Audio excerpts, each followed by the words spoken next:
I've already sharpened all of these up here, and you can see on this one, it focuses okay, but the bevel is already established because I went ahead and already resharpened it.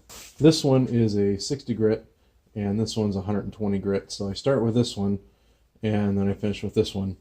You really have to be careful once you establish the bevel on this one with this stone to make sure you line it up really good once you get to the 120.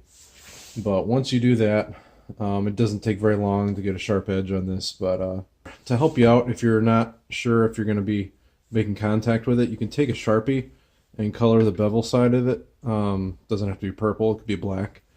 But you know, a dark Sharpie, you can color the bevel and then hit it really lightly, and then you'll be able to tell if the Sharpie is being taken away from it.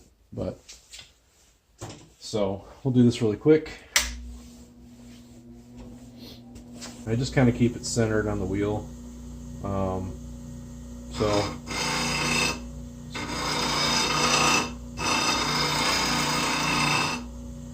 that's really all there is to it.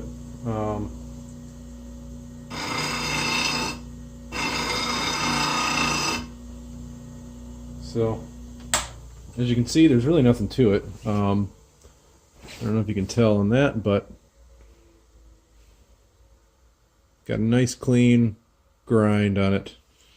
But let me show you really quickly how this other jig works. On this jig itself, it is, let me do it this way. You're not gonna be able to tell, but basically I've got a bolt.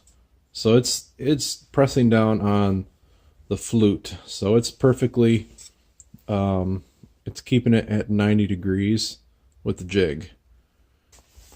Right in here, there is a little divot. So this point fits right in there. So basically all I'm going to do is put that in there, and then I'm going to move this jig in. Alright, so you can tell that right now the point of that is hitting. So I can do one of two things right now. I can either readjust this jig to where it is hitting lower, but if I do that, I'm going to run the risk of hitting the handle on this outside part. So it really doesn't matter which one you do, but you only have so much movement. So what I'm going to do is I'm going to move in and slide this thing in more.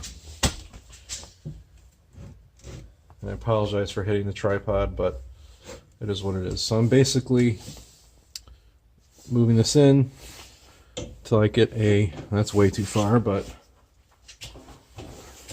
so what I'm doing is looking for where that is hitting. So for demonstration purposes, I'm going to use a Sharpie on this. Alright, so you can tell. Alright, so let's turn this on.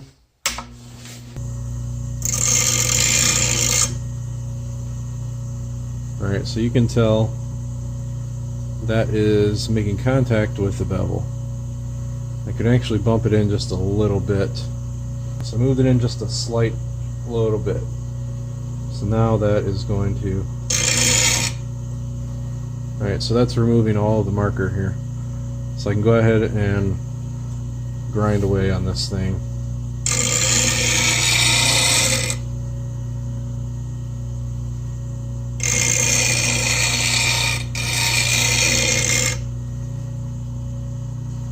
Alright, I'm not really applying any pressure, I'm just letting the weight of the gouge rest on there.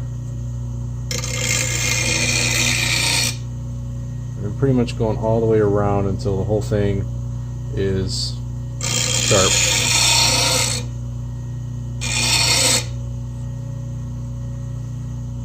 Alright, when I'm satisfied with it,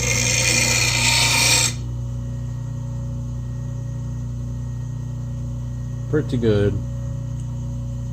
Turn that off so you can tell.